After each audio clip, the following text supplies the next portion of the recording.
Welcome to this recording where you're going to listen to insightful moments recorded during live coaching sessions with my clients who come from diverse professional backgrounds. And if you like what you hear today, please share it with your friends and colleagues. And remember to hit the subscribe button now and ensure that you never miss any other episode. Thank you. Sometimes the question is, I'm speaking, and I get told that I'm speaking too fast. I'm pushing. I feel like people aren't listening to me, or they're not engaging with me, or I'm not sure if they understood what I say. And what I notice is the speaking is too fast. There's some sort of anxiety around trying to get all the information out, and sometimes struggling also with words. Which words should I use? How do I better explain it? It could be because English isn't the first language. Can be that, or it can be that you're in a new environment and you've got to find the right words. Whatever it is, from your end, the one who wants to communicate and be heard is not creating an environment of bringing that other person close to you so then they can hear you and connect with you. So rather than thinking about just getting the words out and making sure you say everything you need to say, is to set up the environment, which is body language. 93% of communication is non-verbal. It's the way you walk in a room. It's the way you connect with that person at the beginning. It's the way you're connecting with yourself. Is your heart beating too fast? Is your breath deep in the diaphragm, or is it up here in the higher chest? How are you feeling?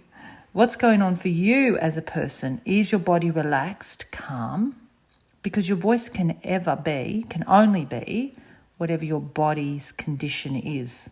So really being mindful of how you're showing up, or who are you being in the conversation. Not just what are you doing, but who are you being? How's your body feeling? Because your voice is part of the body.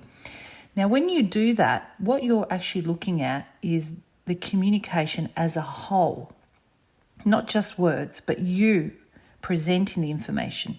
You being a creative force through the words is by knowing that the way you show up will be the way the other person engages with you, because it's energy, right? It's not just words. It's a relationship. It's a connection. It's a dialogue.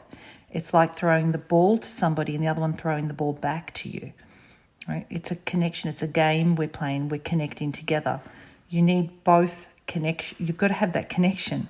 And often we're not even setting that up. We're just getting straight into the details. We're just banging everything, and we're hoping the other person can keep up, and we're not aware of their personality. We don't know their temperament. We probably don't even think of it, that it's important.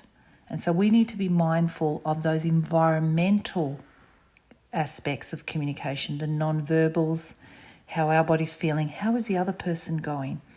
Do they need me to slow down? Do I need to check in and look at their face and their body and see if they're playing with me, if they're engaging? You're doing that as you're speaking, if you give yourself time, if you're mindful, and then you can guarantee that it doesn't mean they agree with everything, but that you're actually having a connection through the communication. It's a two people involvement, or maybe you and a group, but it's never just about you.